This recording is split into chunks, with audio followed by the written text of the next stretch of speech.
किसान भाइयों नमस्कार। मैं हिमांशु मिश्रा मल्टीप्लाई कंपनी के यूट्यूब चैनल के माध्यम से साथियों आज मैं फसल में लगे पपीते की फसल में लगे कुकड़ा रोग या मोजैक विषाणु रोग के बारे में बात करूंगा।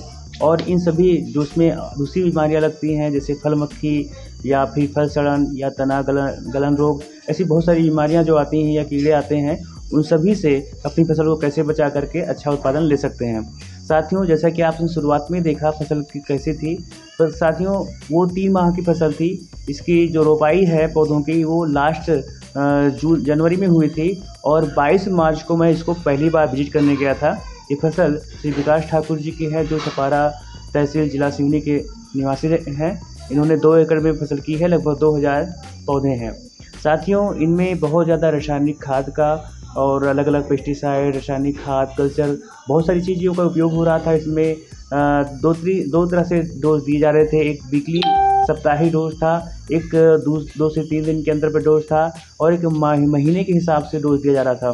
तो इस हिसाब से इसमें बहुत ज़्यादा स्प्रे किए जा रहे थे और ज़मीन से भी अच्छा खासा डोज दिया जा रहा था। लेकिन पौधों की ग्रोथ जैसा कि आपने देखा, 3 महीने की फसल की जो पौधों की ग्रोथ थी मात्र 1.5 फीट के आसपास की थी। साथियों 22 मार्च को मेरा पहले विजिट हुआ और उसी के साथ में मल्टीप्लायर तकनीक का हमने इसमें इस्तेमाल करना प्रारंभ किया। मैं हर 20 से 25 या 27 या 28 के डेट के हिसाब से हर महीने मैं वहाँ विजिट करने जाता रहा। जैसा कि शुरुआत के 4 स्प्रे के बाद, फिर 8 स्प्रे के बाद, फिर 12 स्प्रे के बाद, ऐसी फसलों का रिजल्ट हमने लिया। साथियों जैसा कि मल्टीप्लायर तकनीक क्या करता है कि जो भी आपकी फसलों में बीमारियां आती हैं, पूरे भारत देश में जितनी भी कंपनियां काम करती हैं वो पौधों की स्वास्थ्य के लिए काम करती हैं, उत्पादन बढ़ाने के लिए काम करती हैं। साथियों हमारी मिट्टी कुपोषित है तो हम पौधों के लिए कितना भी काम करें वो अच्छा परिणाम नहीं देंगे। तो पहले हमें मिट्टी का कुपोषण दूर करना है। मिट्टी करती क्या है, मिट्टी में जितना ज़्यादा कार्बन होगा, जैविक पदार्थ होगा, उतनी ही अच्छी मिट्टी होगी। साथ ही आपको बताऊं कि अच्छी खेती के लिए कम से कम 3% से 6% के बीच में जैविक पदार्थ होना चाहिए। लेकिन समस्या ये है कि भारत देश के 62% ज़मीन में 0.5% से भी कम जैविक पदार्थ रह गया है। इसके कारण से ज़मीन भी खराब हो रही है और उस ज़मीन में खेती की जाने वाली जो फसलें होती हैं वो भी खराब होती हैं।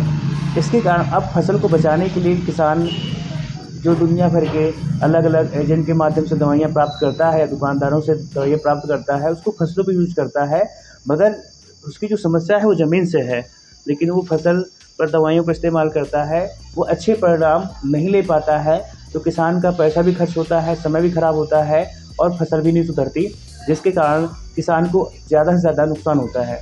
साथियों अब हम बात करेंगे कि मल्टीप्लायर तकनीक क्या करता है। मल्टीप्लायर तकनीक जैसे ही ज़मीन में जाता है उसी के कुछ ही सप्ताह में केंचुए काम करना शुरू कर देते हैं।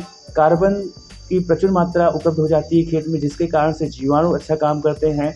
जबकि साथियों जीवाणु को जो ऊर्जा मिलती है वो कार्बन से मिलती है और 2 ट्राली गोबर की खाद में जितना पोषक तत्व होता है या कार्बन होता है वो आपके मल्टीप्लायर तकनीक के 1 किलो पैकेट में होता है।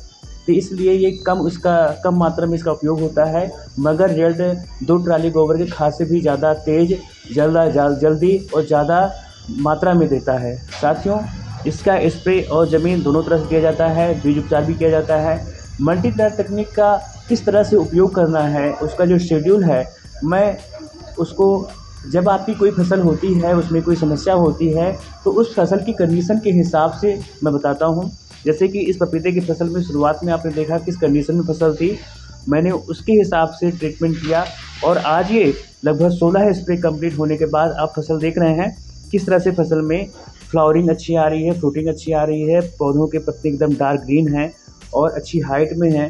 करीब 5 फीट प्लस में इसकी हाइट हो चुकी है और ये फसल करीब 6 महीने की, जो अभी आप देख रहे थे वीडियो लास्ट का, वो 6 महीने की पूरी कंप्लीट फसल हो चुकी है और हमने 3 माह से इस पर हम कंटिन्यू काम कर रहे हैं। साथियों अगर आप भी पपीते खेती करते हैं तो आप भी मल्टीप्लायर तकनीक का इस्तेमाल ज़रूर करें, जिससे कि आपकी फसल ज़्यादा अच्छी हो, सभी समस्याओं से मुक्त हो और अच्छा उत्पादन दे। अगर आपको सीड चाहिए तो हमारे पास रेडी 786 का F1 हाइब्रिड, ग्रीन बेरी और आइस बेरी ऑस्ट्रेलियन वैरायटी है, ये सब उपलब्ध है। आप दिए गए नंबर पर संपर्क सकते हैं। अगले वीडियो में फिर हम मिलेंगे, तब तक के लिए जय हिंद, जय भारत, वंदे मातरम।